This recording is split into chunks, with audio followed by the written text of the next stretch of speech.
Good evening, everyone. We are going to call the regular City Commission meeting for the City of Deltona, the first meeting of the year for January 3rd, 2022 to order. May we have the roll call, please? Commissioner Bradford.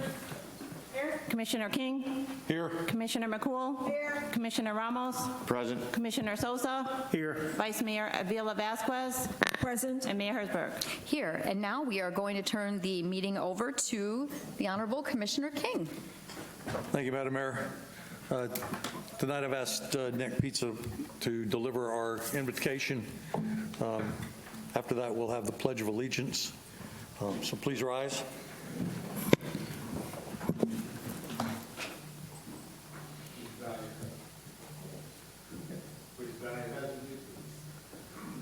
Almighty God, our Father, we thank you for the privilege that we have to be here tonight. We thank you for a new year. And we thank you, Father God, for a beautiful city that we live in and how you've watched over us, you've taken care of us, you've brought us back here safely tonight. We thank you for that, my Lord. We invoke your presence here tonight. Through the power of your Holy Spirit, we pray for your anointing upon each commissioner here tonight, our vice mayor and our mayor, and all of our city staff, our city manager, our city attorneys, and all who make decisions here tonight. We pray for a spirit of unity, Father, to work together for the betterment of this community, Deltona.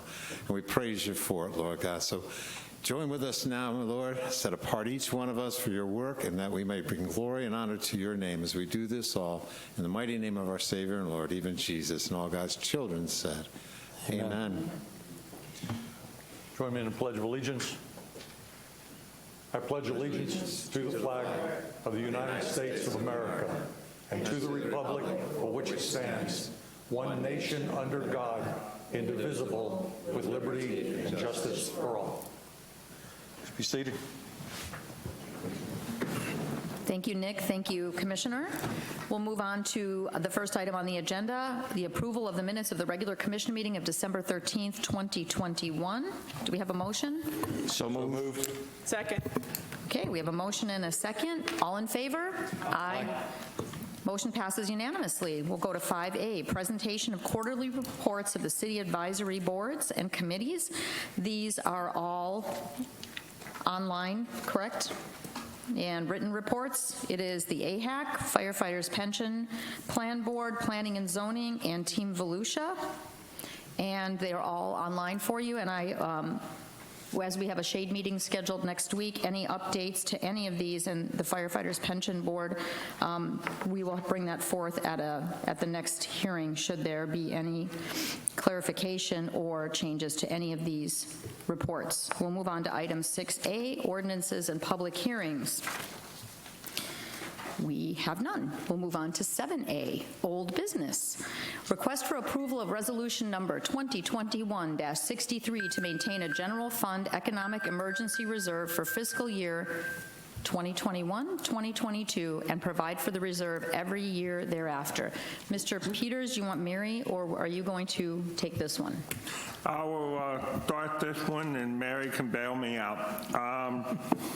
This was brought forward at the last meeting, and we had a couple questions regarding the status of the undesignated reserves. We have included a tally sheet with this commission item. The answer to the question from the last meeting was 16. We would have an unassigned fund balance after setting aside the $12 million of $16,461,706. Mary Lyson and I met with Commissioner Sosa earlier today to go over this and his concerns, and I think we addressed your concerns.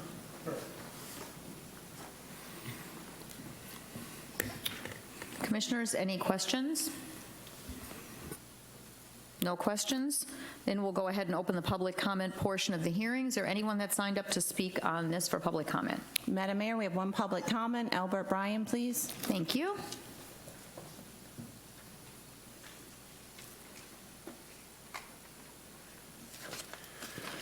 Howard Bryan, Deltona. Okay, let me see here. It shows for 2021 natural disaster, $8,645,000, and then for the economic, $12 million. For 2022, it shows $8,586,000.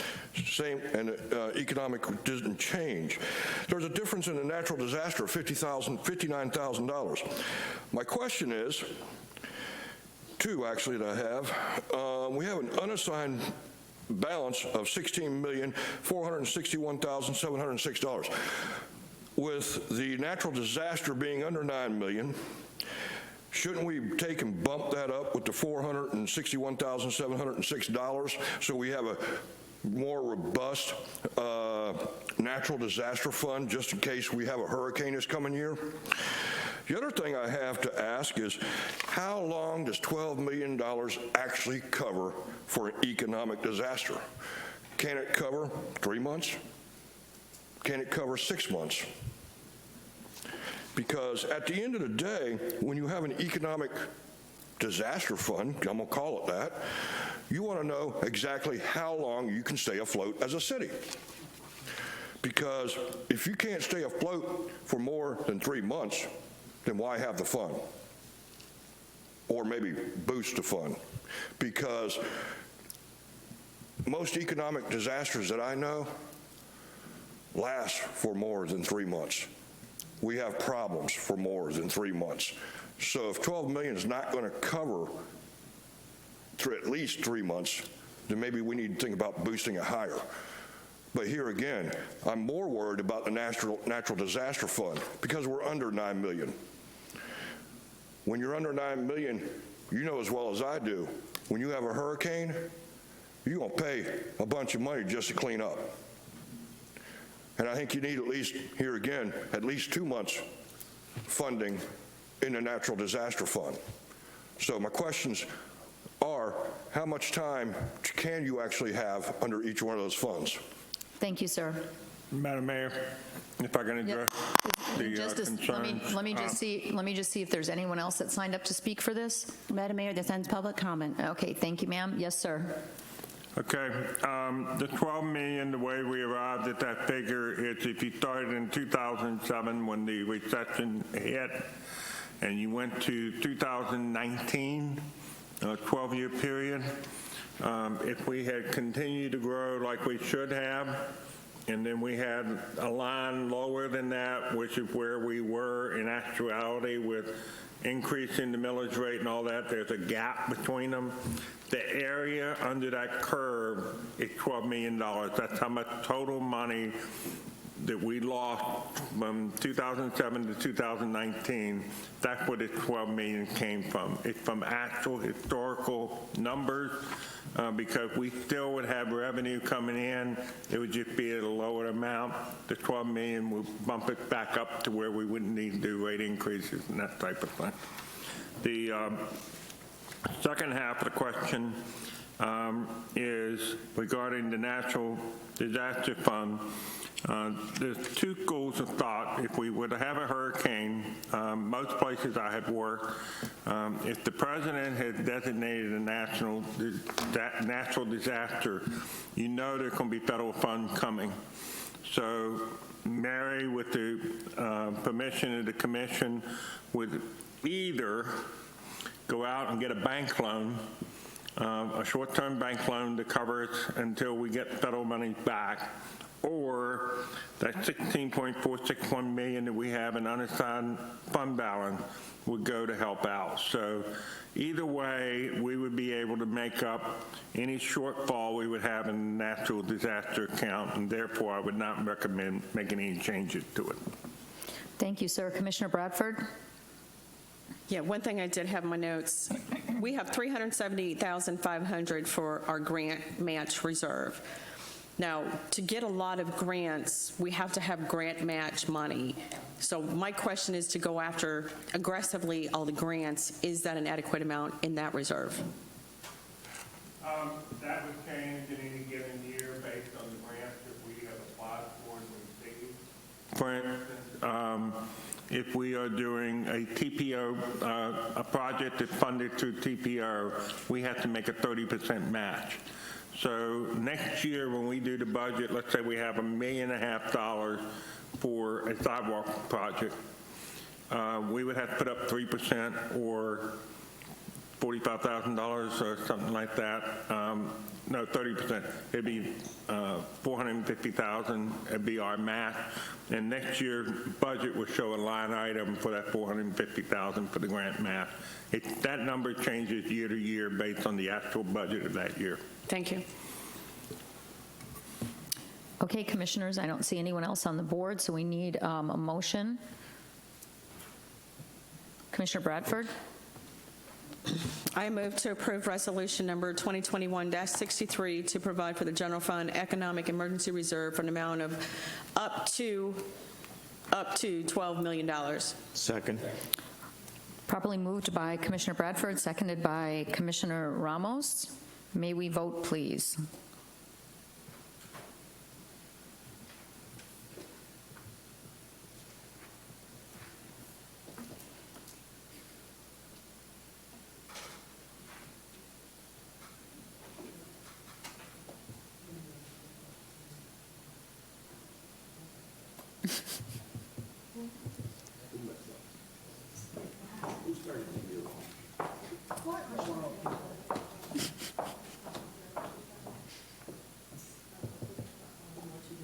Hit the bottom.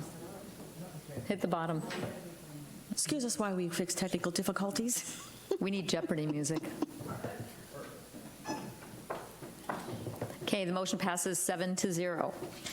Next item, we'll go to item 8A, new business, request approval of entering into a contract with Core AMS to provide e-billing, payment processing, and other Deltona Water customer billing needs to enhance the customer's experience with an estimated savings of $70,000 per year once 30% of the customers have changed to e-billing. The total upfront cost to initiate the selected services is $33,152. Steve?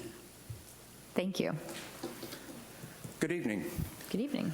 This is the same item that we had a workshop on a couple of months ago, and nothing has changed since that workshop. So if you have any questions, I'd be happy to answer them. I do. Any questions? Vice Mayor? Actually, no. Commissioner McCool. Yes, thank you. Steve, I wanted to ask while we were on this, do we have anybody, I don't know why I don't know this, do we have anybody that does collections? Yes, we do have a service that we contract with for collections, yes. And how long have we been doing that? Oh, the length of time, I don't know, but it's been years. It's been many years. Okay. Also, in entering this agreement, are we going to do away with the other third-party payment systems, meaning the cash your check here places? Have we entertained the thought, or have we talked more about doing away with those third-party predatory payment system services? Oh, that hasn't been part of our contract with AMS Core. That hasn't been our discussion with them. We have talked about it internally, but that would we're not moving in that direction tonight. Okay, I get that. I need that food for a future thought, though, Yes, that we have talked about that to get rid of those third-party predatory payment services, right? Commissioner McCool, as Mr. Danskin indicated, we've had a lot of internal discussions about it. This is one of those dichotomies when I say that we're trying to achieve fairness. On the one hand, we all know that these third parties are not the best way for people to pay their bills. But at the same token, there are people that that's the only option they have available. So I think we need to have a much more in-depth discussion with regard to third-party payments, because for a lot of our customers, that is the only means in which they can make the payments. Fair enough, as long as we're having that conversation in the future and having a real conversation about it, because it is predatory and it's water related and it's billing related. So if we can, I can be assured that we will have that conversation in the future. Thank you. Thank you, ma'am. Commissioner Sosa? Yeah, when it says total upfront cost of the $33,000, Yes. is that going to be the total upfront cost? Is that the total cost, or are we going to pay more throughout the year? We end up paying, service charges based on the number of transactions that they make at the different venues, whether it's EBT or credit cards. Those are all service fees that are built in. This is the cost that it takes to come in and set up the program, set up the web page, take over the IVR system and remove that responsibility from us, and to just get the whole system up and running. So it's basically a setup fee, and then we'll pay a percentage per transaction? Yes. Okay. And do you have any idea about how much, based on the 30,000 or 30% of the customers that switch over to the, e-billing, do you have an estimate how much that's going to cost in transaction fees or processing fees? I don't have that off the top of my head. I'd have to look into it. But the $70,000 at 30%, of course, is a sliding scale. As people come in, at the beginning, the savings annually will, of course, be smaller. And then if we happen to get, over 40, 50%, we start getting into savings of over $100,000, $120,000 a year. Thank you. Vice Mayor? Thank you, Mayor. Steve, do you have a rollout time or date? We've been told 90 to 120 days, so 3 to 4 months. And is that how long it's going to take to complete, or is that when you're going to start?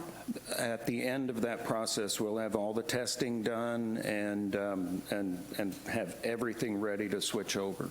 So 90 to 120 days, yes.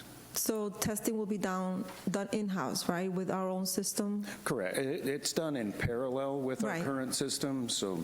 Okay. All right. And is it going to be a full rollout, or just take a number of residents at certain times to roll them out? My understanding is once it's live, it's live. Full blown? Full blown, all the way, yes. Okay. Thank you. Thank you. I'm so looking forward to this. Me too. How many accounts do we have on that this will affect? Roughly 37,000. Okay. And the other question I have, will this process allow, for example, the Edgewater Lakeshore condos to now be able to pay that in one bulk instead of having 300 separate bills? That's my understanding, yes. Because that is definitely, if you're looking at savings, you're looking at already, you're mailing out 300 some bills every month that the condo pays. So they have 300 individual, just the mailing, the printing of the paper and everything else. And if that's going to encompass that savings alone is going to be a lot. Right. So if I can be guaranteed that that's going to be part of it, which I understand it is, that will be wonderful. And the last question I have, how are we going to make people aware of this, number one, and are we going to do reach out to these large accounts that have multiple accounts under one payer? I will assure you that we will do that, yes. We're going citywide. Every media method that we have at our disposal, we're going to be making it aware. It'll be in the billing, in the utility bills, the city's website, the Deltona Water website. We're going to try and get the news involved. We want as many people to switch over as we can. I think we believe it's going to be a great benefit to our customers. Well, and again, if we can do, Mr. Peters, if we can do a specific outreach to those multiple use accounts to make sure that they know that that's happening, I think that's going to make life easier for them as well. Okay, thank you very much. All right, commissioners, there's no one else on the board. Has anyone signed up for public comment? No, Madam Mayor. Then we'll close the public comment portion of the hearing. Commissioner Ramos? Thank you, Madam Mayor. I move to approve entering into contract with Core AMS to provide e-billing payment processes and other Deltona Water customers' billing needs to enhance the customer experience with an estimated savings of $70,000 per year once 30% of customers have changed to e-billing. Total upfront cost to initiate the selected service is $33,152. The acting city manager has the authority to make corrections of scrivener's errors and the like. Thanks. Properly moved by Commissioner Ramos, seconded by Commissioner King. May we vote, please? And the motion passes 7-0. Thank you very much, all of you, for your hard work on that. This is going to be a huge step for Deltona Water and the city. Okay, we'll move on to item B, request for approval of interlocal agreement governing the use of Volusia County Regional Opioid Settlement Funds. Mr. Fowler. Mayor, this is something that the commission addressed, I believe it was last September, in agreeing to participate in this program. It is, it's a win-win for both the county and for the city if we do this. Now, the funds are constrained as to what they can be used for, so you can't buy new fire engines with it. It's designed exclusively for addressing issues related to the opioid disaster, if I can. And by doing this, it enables us to gather a little bit more money that could be spent within our community, and by our community I mean Volusia County, to specifically include Deltona. The exact amount, well, that remains to be seen. It depends in part on the settlements that are now being negotiated with the opioid vendors, if I can use that term. If you have questions, I'll try to answer them, although this is really being taken, is actually being taken place at a much higher level than Volusia County. Thank you, sir. Commissioner Bradford, and then Vice Mayor. During, in the reading, it also suggested that we have a representative from the city appointed. Right. And, I think we have a pretty big advocate up here on the commission. And I think, Ms. McCool would be an awesome asset to that. I know she's one of us that is on top of the ball when it comes to this. So, I would just like us to take into consideration having Commissioner McCool appointed on that if possible. Okay. Mr. Peters. The item before you tonight is the approval of the agreement. I would prefer to come back to you all with the appointment because there's several things that still need to be ironed out, as Mr. Fowler just said. Right now, there is a range of money that the city would receive, and there's a range of money that the county would receive and distribute. And I think we need to get a little better idea what kind of money we're talking about and a little better understanding about the board memberships and how that's going to be worked out in the final details. And I think I would like to focus on the agreement right now, and we'll come back for an appointment for somebody at the time that may occur, because that could be months from now. Oh, yeah, I would expect that we'll know, perhaps as early as a month from today at your meeting in February. So no guarantees, but that's entirely possible. Okay, perfect. But then you'll bring that forward when we need to have a board appointment and what that entails, and then duly note that. Commissioner McCool, are you interested in that? Absolutely, Okay. Madam Mayor. For the confidence of our residents and the rest of the commission and whoever else is involved out there with our rescue services, this is a subject near and dear to my heart. I try to stay on top of what treatment alternatives are. I stay in touch with the recovery community, and the city manager is correct. I have been into this since it was presented in September. There is money coming, and we need a strong advocate to work with the other appointed members to ensure that Deltona receives its fair share to take care of our residents, and I believe I'm a strong advocate for that. So thank you very much for that confidence. I appreciate it. Okay, thank you, ma'am. Vice Mayor? Thank you, Mayor. I think Mr. Peter answered my question, and it was regarding the funds that the case won before, and my question was, does the city get their own award directly deposit to the city, or does it go to the county so the county makes that decision? The city will receive a portion. If I remember the numbers correctly, it would be like 1/30th what the county gets. The county gets a substantial part of it, but we do get a smaller amount. And when I say a smaller amount, I think we're talking a number like 50 to 75,000 a year for. Slightly less than that initially, 25 to 30,000 initially, and that's an estimate because this is still in play with regard to the final settlement with the opioid manufacturers, and that money would be coming to us for between 9 and 18 years, believe it or not. So it's a substantial amount of money. But is that our portion of being a member of this Yes, group? that portion would be plus or minus what we would receive. And then that's a small amount of the total amount. And then would something else be coming to us from the county? Yes. Yes, that's entirely possible. Matter of fact, the answer is yes. The amount, that remains to be seen. Thank you. Commissioner McCool? You're good? Okay. All right. Seeing as no more our commissioners are on the list, is there anyone that signed up for public comment on this? No, Madam Mayor. Okay, then we'll close the public comment portion of the hearing. Commissioner Bradford, sorry.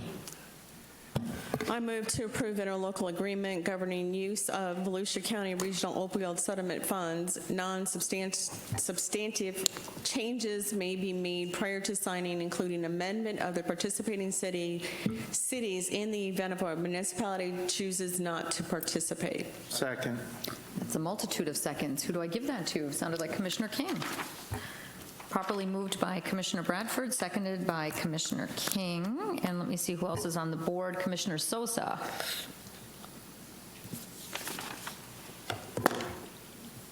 I'm sorry, no. No? You having fun down there today? Okay, we vote, please.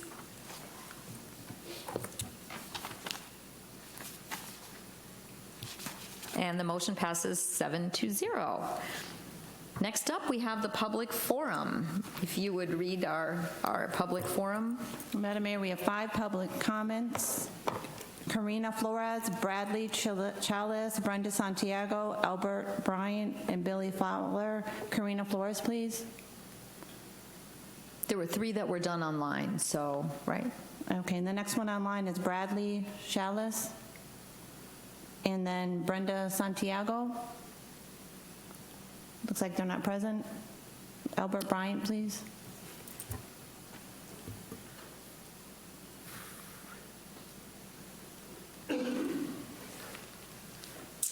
Albert Bryant, Deltona.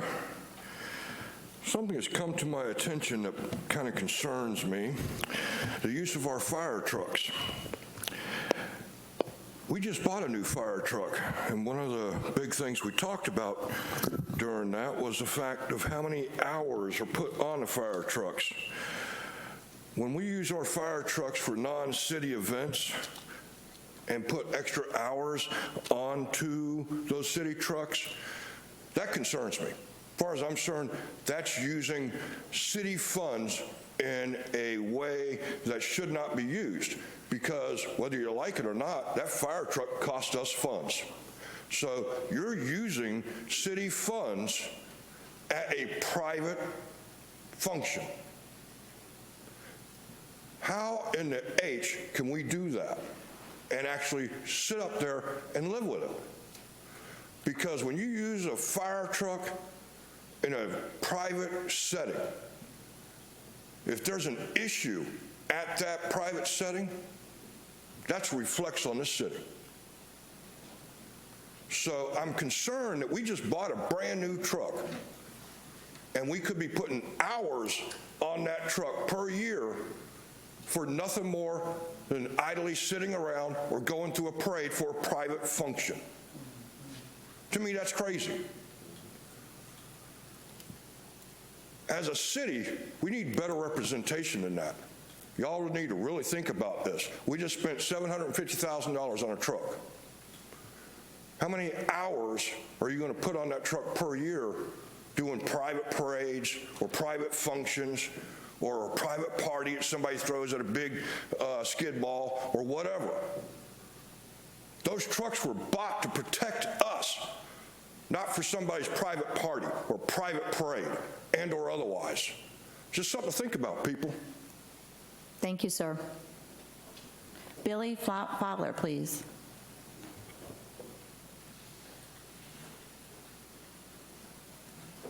Good afternoon. My name is Billy Fowler. I got 3 or 4 concerns. The first one's going to be the sidewalks on new houses. When the code requires to have a sidewalk in front of a new house when it's completed with CO, or you could put the money in a fund to use elsewhere. Why should you take the fund from that house that that homeowner is going to be buying, is paying for it, and use it somewhere else? And yet you put sidewalks in one, and you be walking down, you walk down a 2-foot embankment. No light, no signs, or nothing. No kind of compaction done when the sidewalks are put out. They all cracked up now. Been there 2 years, and they cracked up. Also, too, is on your street conditions.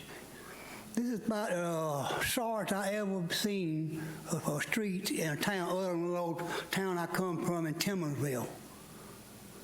But y'all got some bad streets that y'all sitting here and letting happen to be able to build new stuff. Need to forget about building new stuff right now and try to get this other stuff back up to par. Because I'm trying to emphasize everyone that can't get nothing done in their district by their commissioner, which I think it should be like it is in South Carolina.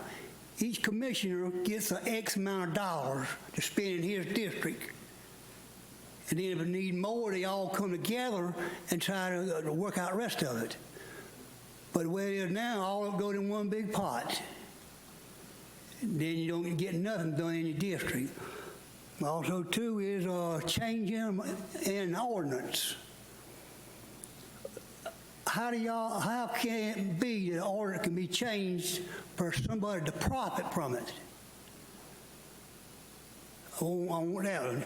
Can an ordinance be changed on a driveway?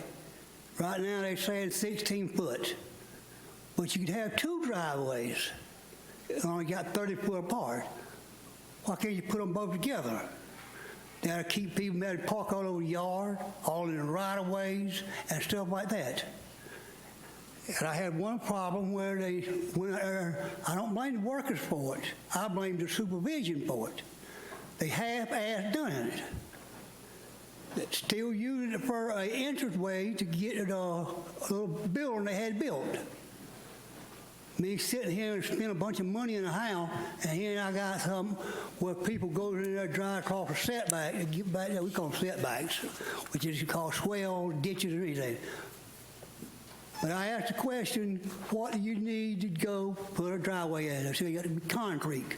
But yet they know about it, but they won't do nothing. They want somebody to file a complaint. The reason we don't want to file a complaint is the retaliation. And that's what y'all know, that's what the law knows, everybody else, you ain't gonna file. So I encourage everybody to contest their property values due to surrounding areas. They got old vehicles sitting in the backyard.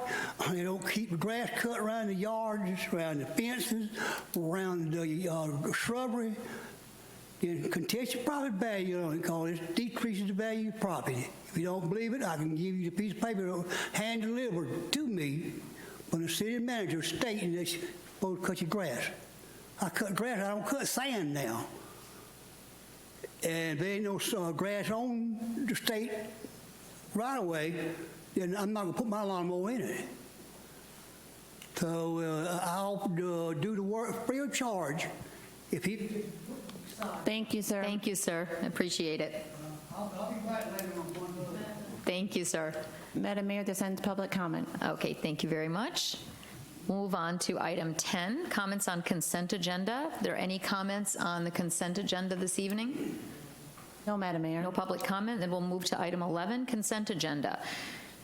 Item A is request final approval to purchase a replacement administration Ford F-150 with the approved budgeted funds. This is Chief Snyder. Is there any questions on this from the commission?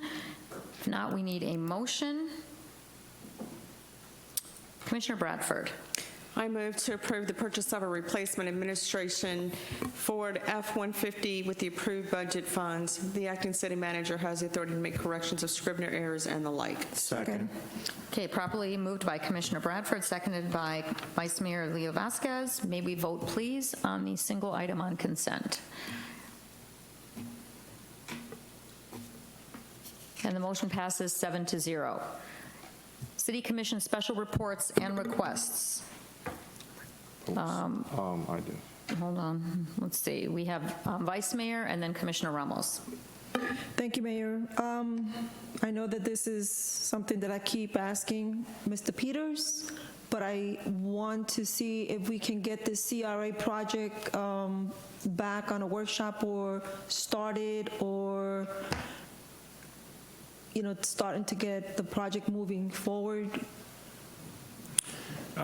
In March, we will be coming back to this, at the commission, at the CRA board. We have an annual requirement to do a report, and in March, we will be coming back to do that report for you. Yes, I know that, but we've been doing too many reports, and we haven't been seeing any action, and that's what the residents on that area have been telling me.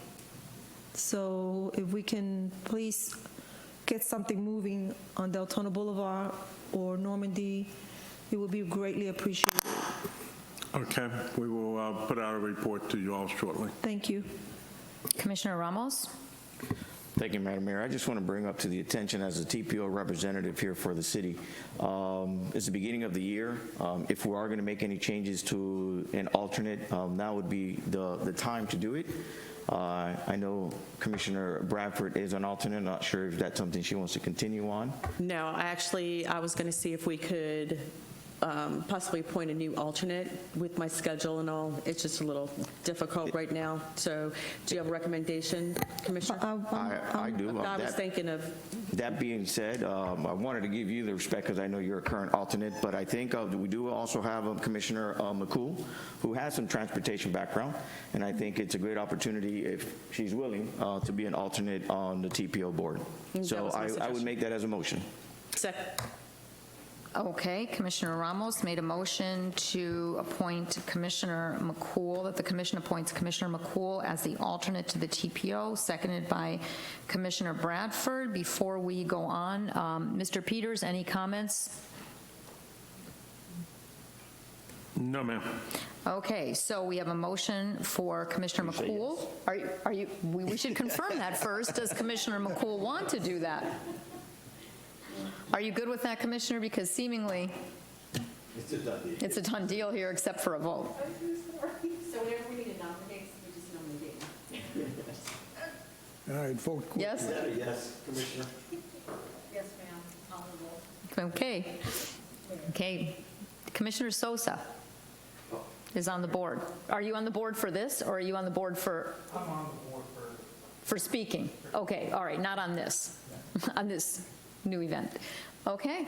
May we vote, please, to formalize this for Commissioner McCool to replace Commissioner Bradford as the alternate on the TPO. Just for the record, Commissioner Ramos is our TPO representative, and this is for the alternate position for the remainder of the year. So, remainder of the term.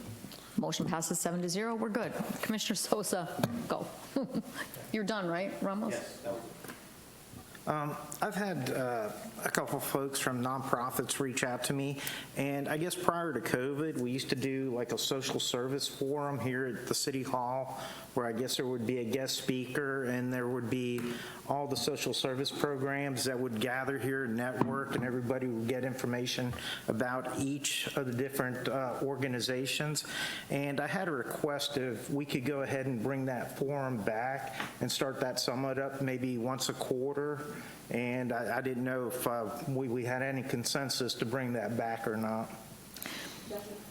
Commissioner Sosa, we had them in the past, and my big complaint about that is that Volusia County was never part of it.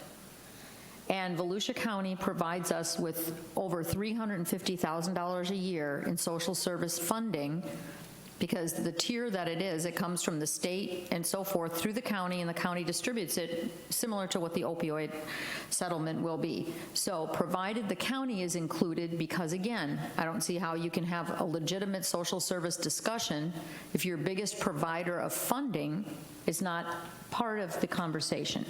Yeah. I think Are the you county okay should with be- that? oh, I mean, the county absolutely. has to be there. I think anybody who wants to volunteer or bring, have a presence there should be available to. Well, if you're going to have a proper discussion, you have to see where the funding's coming from, and you have to see where it's already being distributed and so forth. Commissioner Bradford, are you okay with it? Well, what I was going to say is one of the biggest frustrations for a lot of the organizations and groups that showed up, because we did have an awesome show up, was a lot of them felt like they were beating a dead horse just because of one, like the mayor said, the representation of the county wasn't there. Where's the funding source comes from?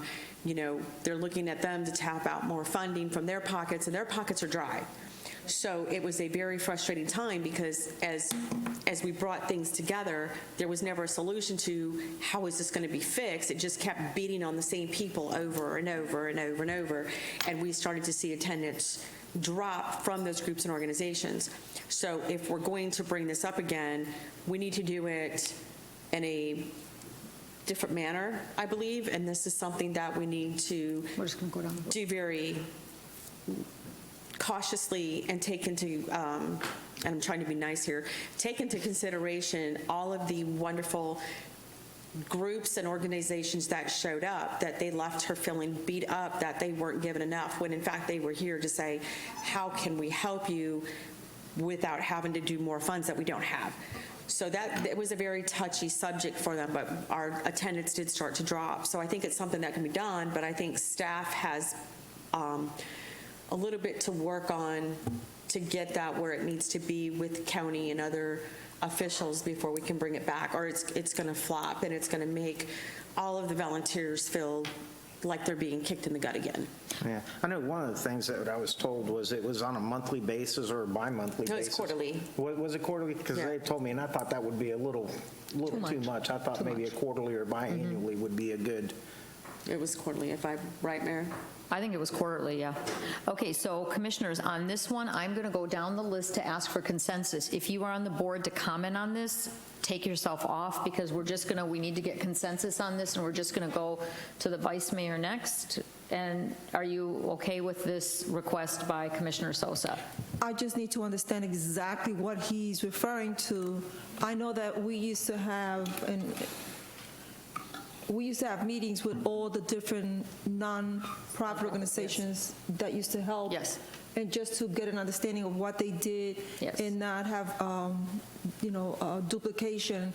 And the first one we had was with the help of Chief Schneider, and this was a standing room, as you remember. So I'm just a little confused. I don't understand what the wants to bring question that is. back. Is it the same thing that you're looking for, or? Yeah, basically it's the same thing. I guess it stopped when COVID happened, and they were reaching out to me to see if we could bring it forth again, because they wanted to get interaction between the different nonprofits and do a little networking, and this was a great forum for them to do that.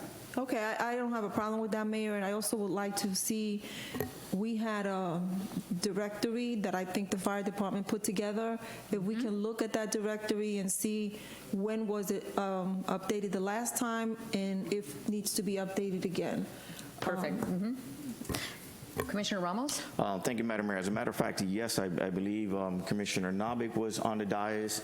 Commissioner McCoo was still not there, but they were collaborating, and this is something that we had, I believe, maybe one or two major meetings here. We had it upstairs and we had it here, and I think the last time that this was brought up by Commissioner McCoo about having this, and one of the concerns, and I made it a point as well, is that if we're going to have this, we need to have the county to be here representing, because the time that we've had these summits, if we want to call them, and I think that's what they were being called, social service summits, the county was never invited.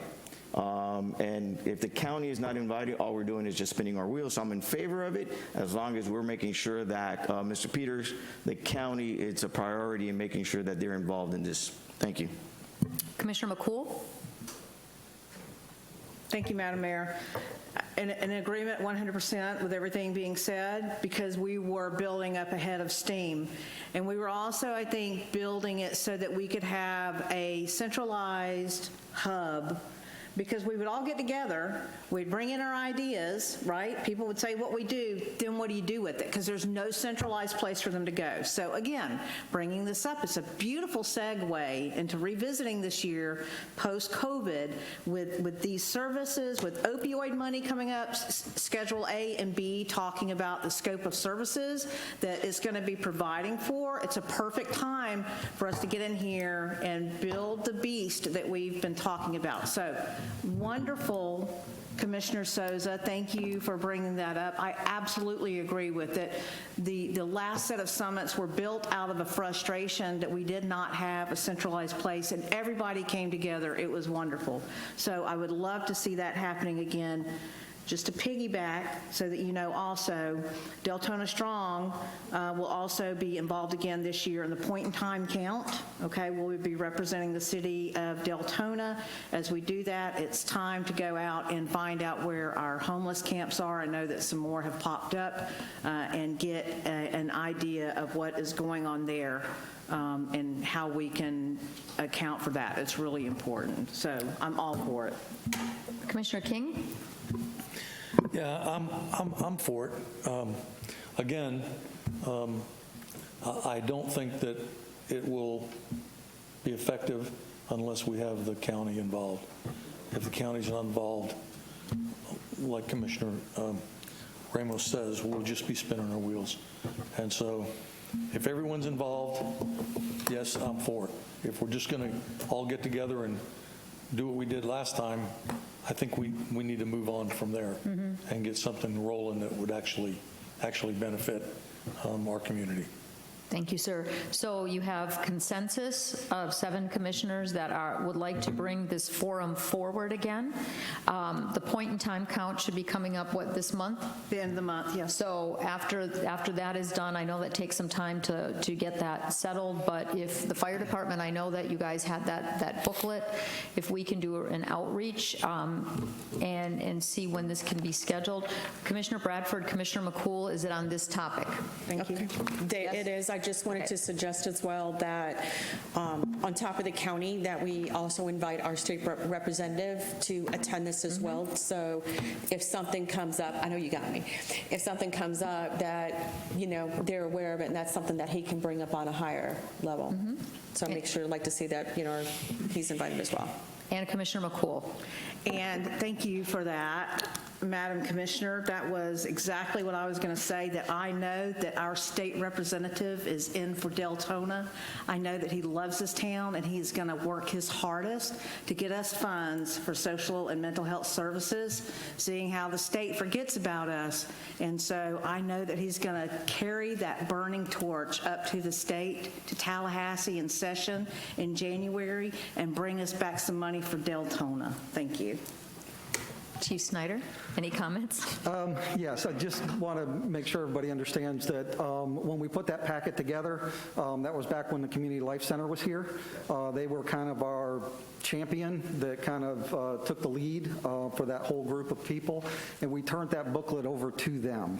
So I don't know if I still have that booklet. We will look for it, and if we do have it, we'll have it. It's obviously going to be out of date because they've been gone now for at least 2 years, you know.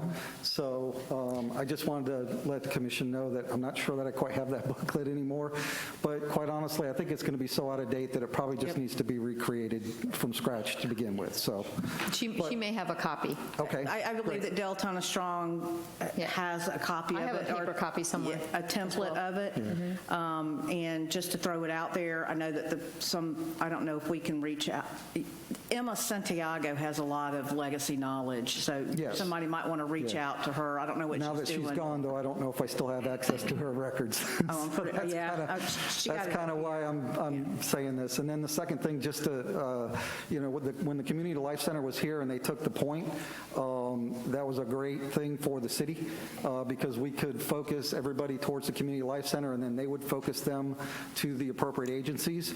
So I think we need to try to find another group who may, want to take that ball and run with it. So just a suggestion.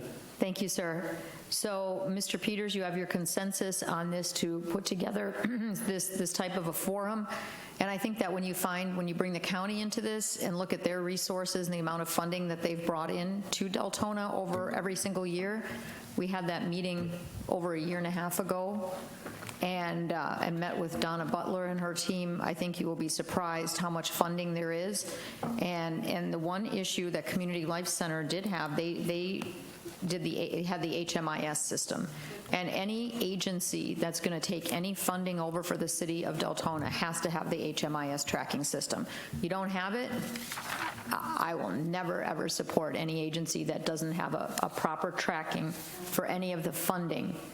The taxpayer funding, no matter where it comes from, it's all taxpayer money that has to be tracked and done properly. So, sir, you have your forum. Work with the manager in terms of figuring out timing and so forth, and we look forward to that.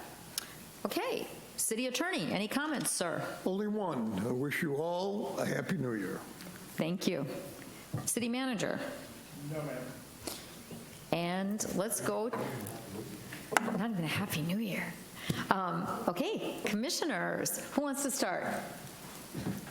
King? The Honorable Commissioner King. Thank you, Madam Mayor. I would like to back up just a moment and say to our TPO representatives, we need some help. I had a conversation with Mr. Peters this past week. I try not to get out of bed too early in the morning, but there's been a couple of days recently when I've had to get out earlier than normal. And the traffic on Lake Helen Osteen Road and Catalina is absolutely horrendous. Almost 2 days in a row. Okay, split up by a day. Traffic on Catalina was backed up from Howland Boulevard all the way back to Sixma Road. That's about 3/4 of a mile, waiting to make a turn onto Howland Boulevard. Lake Helen Osteen Road is so full of potholes, and the edges of the road are starting to break up. It's just terrible. And a lot of people have been complaining for a long time, and we see Lake Helen Osteen Road getting paved at 44 and coming down as far as Lake Helen, and it stops. And we see Providence being paved. Wonderful. But quite frankly, there's a lot of places on Providence that don't look so good. There's seams in the road, there's poor striping that I think should have been done better. But we really need to, I asked Mr. Peters, who do we have to lean on? Right now we have to lean on our representatives who need to lean on somebody in the TPO and at the county that can actually help us pave some of these roads. For so long, we have said over and over and over again, well, it's not our road. People are complaining to us, and what do we tell them? Oh, well, it's not our road. We can't do anything with it. But we need to start doing something. So I hope that you all will take that to heart and see if there isn't something that you can do to put some pressure on those folks, because we need to get these roads refurbished and redone. And it's tearing up vehicles. It's inconvenient. I've talked to people who only go down Lake Helen Osteen Road so far, and then they try to turn and go somewhere else to get around driving down Lake Helen Osteen Road. So I'm hoping that you guys can take that to heart and maybe get something accomplished. And having said that, I only have one thing. I gave you all a bad number at our last meeting about wreaths across America. I told you all that we were able to put out about 900 and something wreaths. The day of the event, I got a new number, and that number was, I believe it was 1,239 wreaths. So we got not quite all of the cemetery. We needed 1,700, but we did very well. It took about an hour, maybe an hour and 15 minutes to accomplish the ceremony and getting the wreaths laid. Thank you, Commissioner Sosa, for being there to help do that, and all of our community that came out and participated in that. Thank you so much. Now, having said that, January the 15th, we will be back out there at the cemetery to pick up all of those wreaths we laid back in December.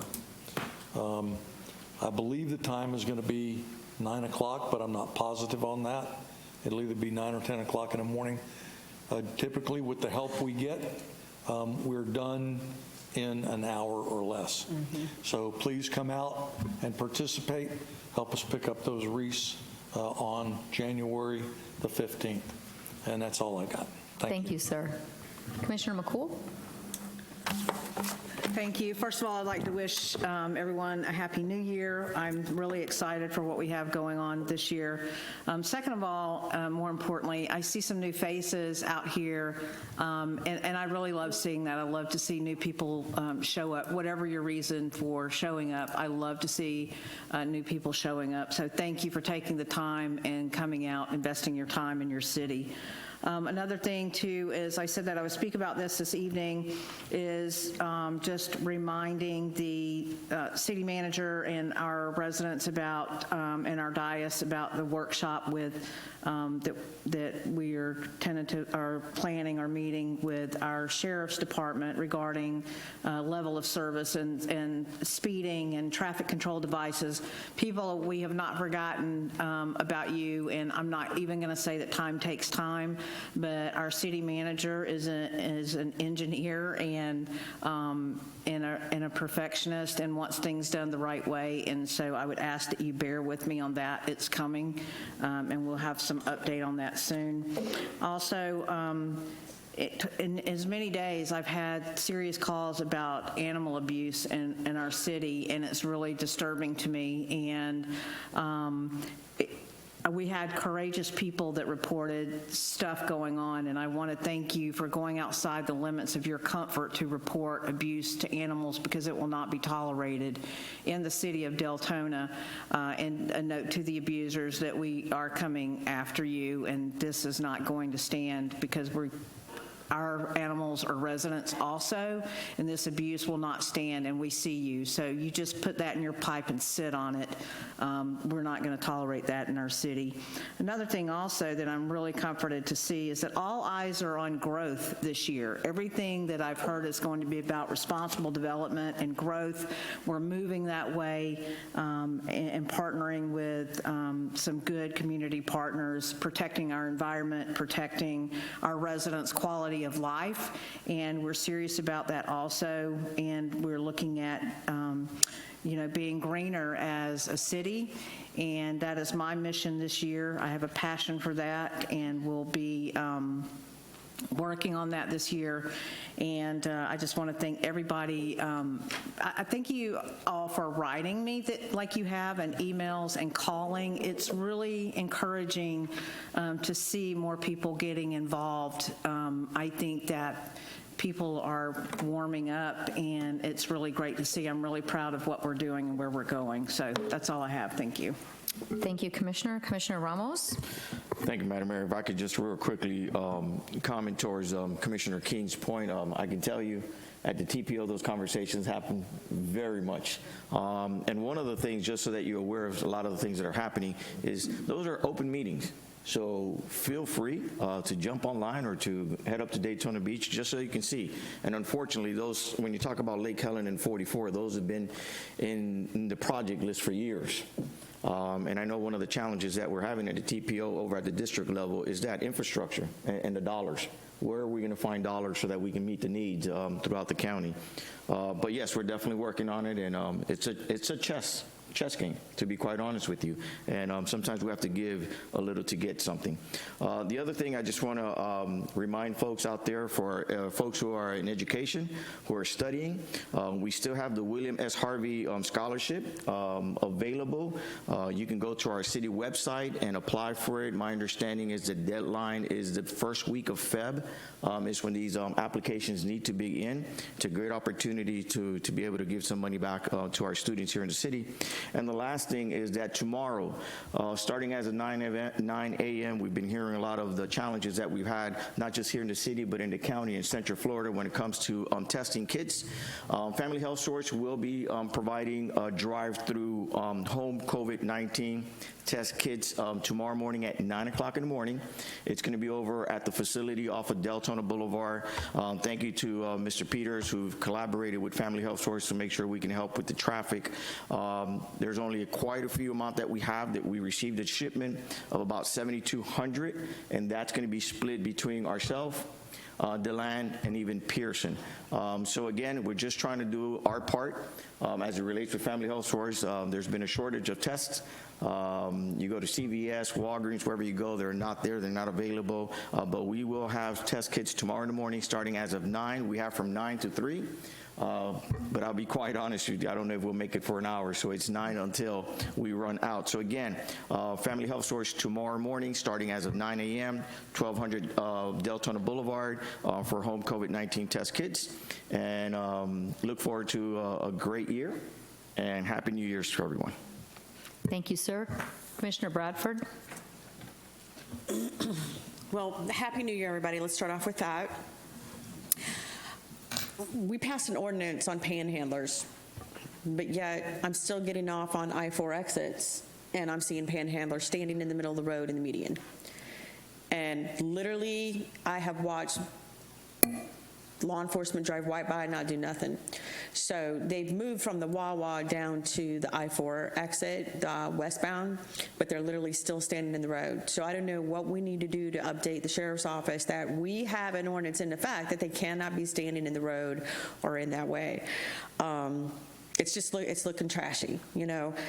We get off the exit, there's trash all over. Pull into the racetrack, pull out, and right there on Tara Jacobs, Brown Avenue, let's switch over to trash. It looked like bags of trash and stuff was dumped. Go down Wawa, bags of trash down the side of there.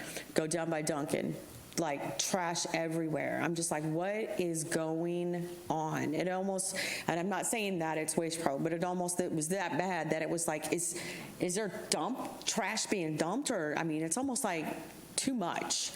And I think they go hand in hand, where we have the homeless coming in and they're leaving that trash, but it's making it look real trashy. So I don't know what we can do, but I mean, that whole corner now is starting to look trashy. We've done what we can up here by passing the ordinance, and all I can say is it's up to you, if you can, put a bug back in the sheriff's ear that, what do we have to do to stop this mess? Because that's what it is. It's a mess. Now, how are we going to clean this up? Because, like I said, right there, it's by this high school. Another thing I'm noticing too is, when we get kids back in session, when I drive down Howland, I am noticing more kids on Howland. Probably because they are crossing over to go to the Wawa and Berg McDonald's. And so I think we're going to need to come up with a game plan. Obviously, it's not going to be a short plan because there are a couple plazas going across the street from that high school. And the more plazas go across the street from the high school, again, responsible development is before we do get somebody crossing the street and getting injured, I want to make sure that we have a safe zone and that we're taking that in consideration as we're approving these developments, because I know there's 2 plazas that are looking at going right there. And all that's going to do is encourage these high school students to go across the street to the other side. So I don't know what we can do TPO, I don't know what we can do, if we can do a walkover, but, you know, something's going to have to be done before somebody gets hurt, because I'm already seeing more and more people walking now. We were also supposed to be, I think it was talked about when Commissioner Novick was here, have a sidewalk put in from the movie theater on that side, and I don't know where that's at as well. I believe that was also talked about when Amazon was going in, that we were going to have a sidewalk there from the movie theater down to the racetrack and the high school. So I don't know the status of that either, but my biggest thing is I'm driving through here and I'm like, what happened? What is going on? This is not what it looked like a few months ago. It's horrible. So I don't know what you can do, but I'd greatly appreciate it. Thank you, ma'am. Commissioner Sosa? I just want to say thank you for everybody who showed up tonight, and just to wish everybody a happy new year. Vice Mayor? Thank you, Mayor. Again, I also want to wish everyone a happy and blessed New Year's. And I also want to give a shout out to the fire department for that wonderful toy drive they did on the 21st of December. We did have a good turnout. And there was quite a few bikes that went into those cars for these kids. So thank you again for all the hard work that your staff put into it. On January 9th, there's going to be a celebration of Three Kings Day, and it's going to be held at the center, and it's a drive-through.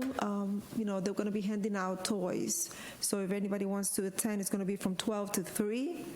And on January 13th, right here in this chamber, is going to be the Comstat meeting with the Sheriff's Department. So if you're interested to get an update of what's happening in Deltona, in the Sheriff's Department side, you're welcome to attend. It's from 8:30. It starts at 8:30 here at the chamber.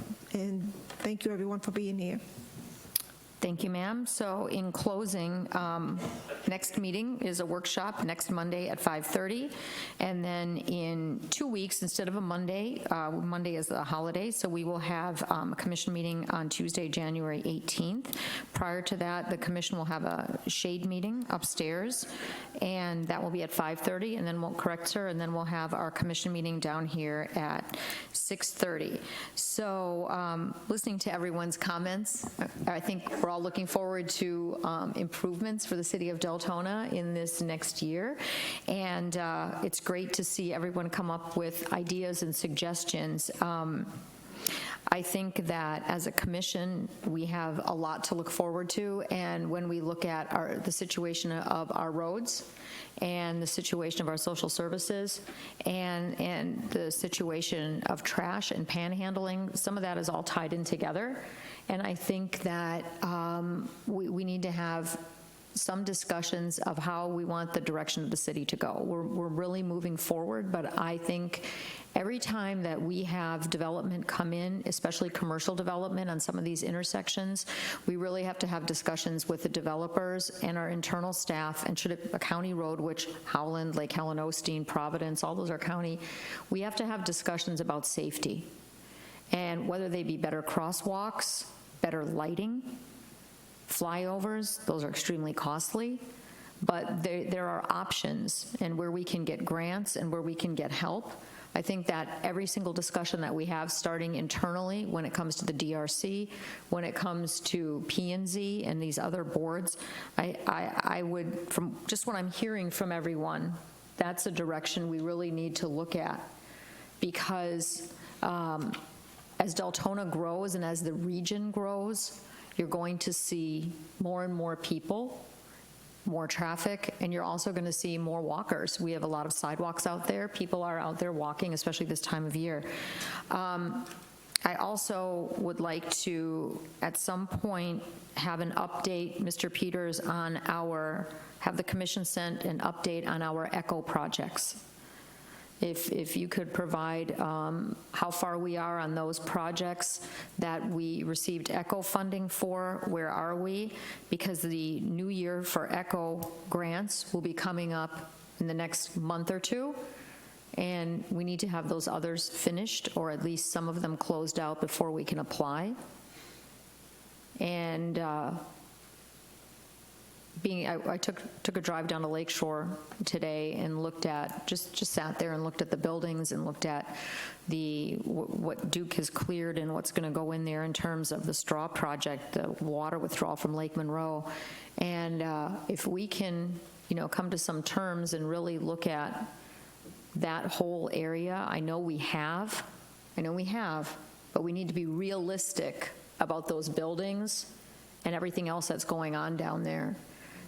The reality is maybe different than what our perception or our wish might be in terms of what those buildings are like, what shape they're in, and what the realistic use is. So I think if we could have an update for the commission on where our ECHO projects are and what our possibility is to look forward in the future to see what our future ECHO projects would be, we would behoove us to have that update before the new grant cycle starts. So other than that, ladies and gentlemen, thank you for coming out. Thank you for watching on TV, online. Happy New Year to everyone, and we are adjourned.